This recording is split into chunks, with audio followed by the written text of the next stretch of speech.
Welcome to the deep dive. Today we're tackling the PTE academic listening module. It's that final section of the test. It is. And getting it right can really make a difference to your overall score. Absolutely. So our plan today is to really get into the weeds, give you a solid understanding of this listening module, and crucially, some effective strategies. Exactly. We want you to walk away feeling well-equipped, knowing the question types, how the scoring works, the best ways to prepare, basically everything you need for a high score. We'll cover it all. It usually runs about, 30 to 43 minutes? That's right. And you'll face somewhere around 15 to 20 questions spread across 8 different task types.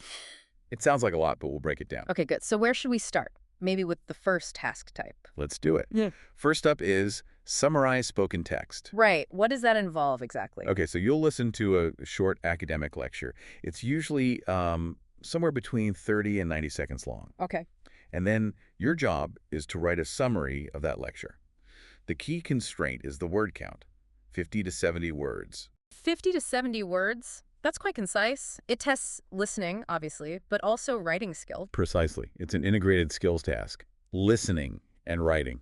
And how do they score it? What are they looking for in that short summary? Well, the AI looks at a few things. Content is key. Mm-hmm. Did you actually capture the main points? Then there's form, basically, did you stick to the word limit? Mm. And then, of course, your grammar, vocabulary, and spelling. They all count. So accuracy and conciseness are paramount. What's the best strategy here? How do you nail this one? Good note-taking is absolutely crucial. Don't even try to write down everything. Right. Focus on the main ideas, the key concepts, maybe some important examples. Think keywords. Like a mini outline? Sort of, yeah. Or even just triggers to help you remember. Using linking words when you write the summary is also really important for coherence. And how much time do we get for this? You get 10 minutes for this whole task. Listening, planning, writing, checking. 10 minutes. Okay, that feels manageable if you're focused. All right, next task. Multiple choice, multiple answers. This one always sounds tricky. It can be. You listen to some audio, Yeah. and then you get a list of options. The task is to select all the answers that are correct based on the audio. All the correct ones, so potentially more than one. Yes, that's the multiple answers part. And it tests both listening and reading skills because you have to understand the audio and process the written options quickly. Now, the scoring here is a bit different, isn't it? There's something important to know. Yes, absolutely critical. This task uses negative marking. Ah, right. Explain that. So you get points for correct answers you pick, but you actually lose points for any incorrect answers you select. Ouch. So guessing is risky. Very risky. It's often better to just pick the one or two you're really sure about rather than selecting extras you're uncertain of. Accuracy over quantity. Good advice. So focus on keywords, maybe the speaker's tone, and be cautious. How long should we spend here? Generally aim for about 1 to 2 minutes per question on these. Don't get stuck. Okay. Moving on to fill in the blanks. This sounds a bit more direct. It is, in a way. Yeah. You see a transcript of the audio on screen, but some words are missing. They're blanked out. Mm-hmm. As you listen to the audio, you need to type the missing words into those blanks. So it's testing listening and, importantly, your typing and spelling. Exactly. Listening and writing skills again. And the scoring is pretty straightforward. Just based on getting the words right. Yep. Each correctly spelled word you fill in gets you a point. So spelling counts a lot. Definitely.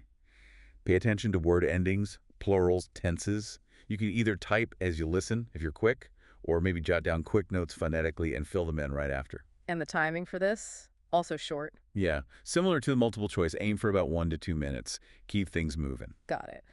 Next is highlight correct summary. We talked about summarizing earlier. Right, but this is a bit different. Here, you listen to a recording, and then Right. you're shown 4 different written summaries. Your task is simply to choose the one summary out of the 4 options that most accurately reflects the main points of the audio you just heard. So listening meets reading comprehension again. 4 summaries could be confusing.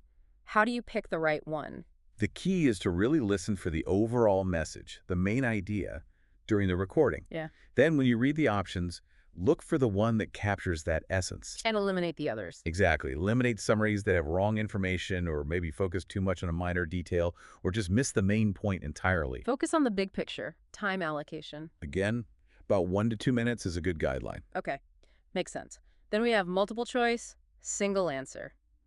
This feels like a standard test format. It is very familiar. Listen to the audio, read the question, and choose the one single best answer from the options provided. Listening and reading again. And the scoring. Simple, correct, or incorrect.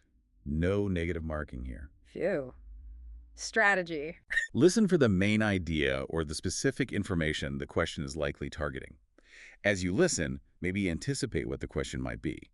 Then, eliminate the obviously wrong answers, the distractors, and choose the one that best fits. And timing. Still that 1-2 minute window. Yes, keep that pace. 1 to 2 minutes should be sufficient. All right. Next one. Select missing word. This sounds like it requires quick reactions. It does test your predictive skills. You'll hear a sentence, but it gets cut off at the very end with a beep sound. Beep, beep. Okay. And then you see a list of words or short phrases, Mm-hmm. and you have to choose the one that logically completes the sentence that was cut off. So you need to anticipate the ending based on context and grammar. Precisely. Listen to the grammar, the flow of the sentence, and importantly, the speaker's intonation right before the beep. That can often give you a big clue. And this one is really quick, right? Very quick. Some sources say you should aim to answer within about 5 seconds after the audio finishes. Trust your gut feeling on this one. 5 seconds. Wow. Okay. 2 more task types left. Highlight incorrect words. What's involved here? This one's interesting. You see a transcript on the screen while you're listening to the audio, Okay. but the transcript isn't perfect. Some words in the transcript will be different from what the speaker actually says. Your job is to click on those incorrect words in the transcript. So you're comparing audio and text in real time. That sounds demanding. It requires close attention, definitely. Listening and reading skills working together. And there's a scoring catch here too, isn't there? Like the multiple answer one? Yes, another one with negative marking. You get +1 point for every incorrect word you correctly identify. But you get made of a 1 point for every word you click that was actually correct in the audio. Right. So again, don't guess. Only click if you're pretty sure it's wrong. Absolutely. Accuracy is crucial. You do this as you listen, then just click next when the audio is done and you've made your selections. Okay, really important to remember that penalty. And finally, the last task. Write from dictation. The grand finale for many test takers. It's exactly what it sounds like. You hear a short sentence spoken once. Just once. Just once.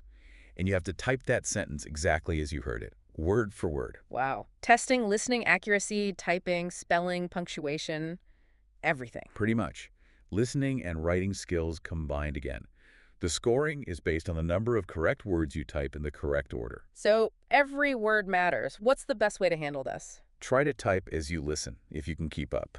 If the sentence is a bit longer, maybe quickly jot down the first letter of each word or some keywords on your notepad, and then type it out immediately. And check carefully afterwards. Definitely. Check spelling, plurals, word order, and don't forget punctuation and capitalization. Take that moment to review before you submit. And you mentioned this often comes last. Yes, frequently it's the final task in the listening section. So managing your time throughout the module is vital to make sure you have enough mental energy and, well, actual time left for these crucial sentences. Okay, that's a fantastic overview of all 8 task types. Phew. Now that we know what we're facing, let's talk more about the how. The skills and strategies needed across the board. You mentioned something interesting earlier about trying to listen and read simultaneously. Yes, this is a really key point, often highlighted by resources like E2PTE. They've basically shown through, well, observation and probably some studies, that it's incredibly difficult for our brains to truly listen carefully and read carefully at the exact same time. You think you're doing both, but you're actually switching focus. Pretty much. Your attention flickers back and forth. You might catch bits of both, but you're unlikely to be deeply processing both the audio stream and the written text fully concurrently. So for tasks where you have audio and text on screen, like the multiple choice ones or highlight correct summary, what's the smarter approach? The advice is generally to prioritize listening while the audio is playing. Use your erasable notepad to capture the key points from what you hear. Right, the note-taking again. Yes. Your notes then help anchor your understanding. Then, once the audio stops, you use your notes and your comprehension of the audio to engage with the written text, the options, or the summaries. Trying to read intensely while listening can actually overload your working memory and make you miss crucial audio details. That makes a lot of sense. Listen first, then process the text using your notes and understanding. Exactly. Which brings us back to the foundation. Improving your general listening skills. It's not just about the test tasks. It's about understanding natural spoken English. And spoken English is different from written English, or Very different. E2 PTE points this out well. You get things like connected speech, where words blend together. like gonna instead of going to. Right. And contractions, um, different intonation patterns that signal meaning, pauses, filler words like and As things we're doing right now. ha. Yes, Yeah. exactly. Even occasional grammatical errors pop up in natural speech.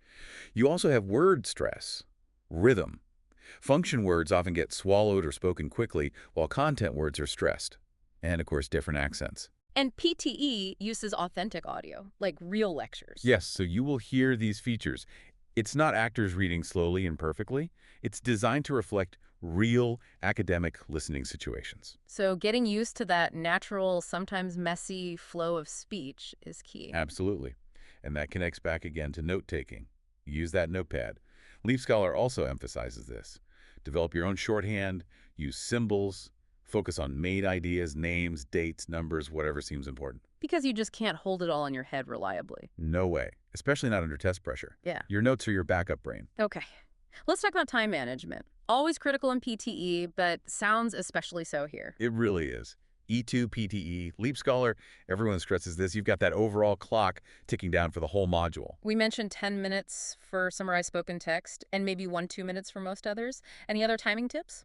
E2 PTE suggests being quite strict, maybe only allowing yourself 30 seconds or so after the audio finishes for multiple choice answers, and perhaps a minute to evaluate the summaries and highlight correct summary. The key is not getting bogged down. And saving time for right from dictation at the end. Crucial. The official guide mentions it's often last. You don't want to run out of steam or time just before those high-scoring sentences. And what if you hit a question you just find really hard? Leap Scholar has great advice here. Don't spend more than, say, 10 or 15 seconds agonizing over it. If you're stuck, make your best guess. Unless it's negative marking, then maybe skip if allowed or be very conservative and move on. You need to keep momentum. Better to bank points on questions you can answer. Good strategy. Another point was about focusing on meaning, not just words. Yes, both the official guide and Leap Scholar mention this. With the speed of speech, connected words, ums and ahs, trying to catch every single syllable can actually make you lose the overall thread. So listen for the gist, the main arguments. Exactly. Get the core message. Understand the flow of ideas. That's more important than catching every preposition perfectly. And practicing with different accents helps with this. Definitely. PTE uses a range of accents, British, American, Australian, etc. The more exposure you get, the easier it becomes to understand speakers, regardless of their accent. Where can people get that exposure? Listen widely. TED Talks are great. BBC News, podcasts on topics that interest you, online lectures. Just immerse yourself in authentic spoken English from different sources. Good tips. Now, even though it's listening, we keep coming back to writing skills. We do, because several tasks depend on them. Language Academy PTE really emphasizes spelling and punctuation for summarize spoken text, fill in the blanks, and write from dictation. Errors there directly cost you points. So brushing up on spelling rules and basic punctuation is time well spent. And one last skill, using context clues. Yes, Leap Scholar highlights this, especially for fill in the blanks or select missing word. Look at the words around the gap or the beep. What kind of clue? Grammar helps. Do you need a noun, a verb, an adjective? What makes sense grammatically? Are there synonyms nearby? Can you identify the word type needed? These clues can really help you narrow down the possibilities. Okay, fantastic set of strategies. Let's pivot slightly to scoring. It's not always straightforward, is it? No, and it's important to understand how it works. A key thing, as Leap Scholar points out, is that the listening score is integrated, Meaning? meaning your performance in the listening module doesn't just affect your listening score. It also contributes to your writing score, because tasks like summarize spoken text, fill in the blanks, and write from dictation explicitly test writing skills. Ah, I see. So doing well here helps in 2 areas, and it's all scored by AI. That's right. The official guide confirms its automated scoring, which ensures consistency. And let's just quickly recap the negative marking tasks again, just to be crystal clear. Sure, be careful with multiple choice, multiple answers, and highlight incorrect words. Those are the 2 where incorrect selections lose you points. Got it. Now, Language Academy PTE had some really interesting data on which tasks have the biggest impact on the listening score itself. This sounds like vital info for planning study time. It really is eye-opening. They estimate that repeat sentence, which is actually in the speaking section, contributes hugely to the listening score. maybe around 20 points out of 80. Wow, from the speaking section, how does that work? Because to repeat the sentence accurately, you first have to understand it perfectly when you hear it. So it heavily tests your listening comprehension. Okay, that makes sense. What else scores highly? Summarized spoken text is also significant, maybe around 14 points. And write from dictation is another big one, also around 20 points. So those three: repeat sentence, summarize spoken text, and write from dictation are the heavy hitters for the listening score. They seem to be, based on that analysis. Language Academy PTE also mentions highlighting correct words contributes a fair bit, maybe 7 points or so. But their advice is clear. If you want maximum impact on your listening score, really nail those top three. That's incredibly useful for focusing practice, knowing where to spend your energy. Okay, what about common mistakes? What trips people up most often in this section? Leap Scholar lists a few common ones. First, simply not reading or following the instructions properly for each different task type. Seems basic, but it happens. Easy to do under pressure. For sure. Then, ineffective note-taking, like we discussed. Either too much detail, getting lost, or too little, missing key info. Right. Also, failing to use context clues, not listening for tone, or looking at surrounding words. Mishearing words is another big one, often because of unfamiliarity with accents. Especially in fill in the blanks or write from dictation, I imagine. Exactly. And finally, just random guessing on those negatively marked questions. It can really backfire. Knowing these pitfalls is half the battle, hopefully. So where can listeners go to practice and find good materials? Lots of options. The official PTE materials are always a good start. Practice apps, mock tests are highly recommended by the official guide and Leap Scholar. YouTube walkthroughs are also great for seeing strategies applied. Are there free options too? Yes, sites like Exam English and Leap Scholar offer some free practice tests. And definitely check out the YouTube channels we mentioned, like Language Academy PTE and E2 PTE. They have tons of detailed videos and guidance specifically for PTE, including listening. Excellent. So plenty of resources out there. As we wrap up this deep dive on PTE listening, what's the one final thought or piece of advice you leave our listeners with? I think it comes down to this. Consistent, smart practice really is key. Don't just passively listen. Actively work on understanding the tasks, hone your note-taking, be strategic about your time, understand the scoring. Know the rules of the game. Exactly. Yeah. And learn from the common mistakes. If you really apply the kinds of strategies and insights we've talked about today, you put yourself in a much, much stronger position to tackle this module confidently and get the score you need. Well said. So, to quickly recap, we've unpacked the 8 task types, talked through key skills like listening and note-taking, stress time management, shed light on scoring, flagged common errors, and pointed to useful resources. Hopefully everyone feels more prepared now. The next step is to actually dive into those practice materials and start applying these techniques. Familiarity and practice build confidence. Absolutely. You should definitely feel better equipped now to face the PTE listening module head on. Thanks so much for joining us on this deep dive. My pleasure. Good luck to everyone preparing.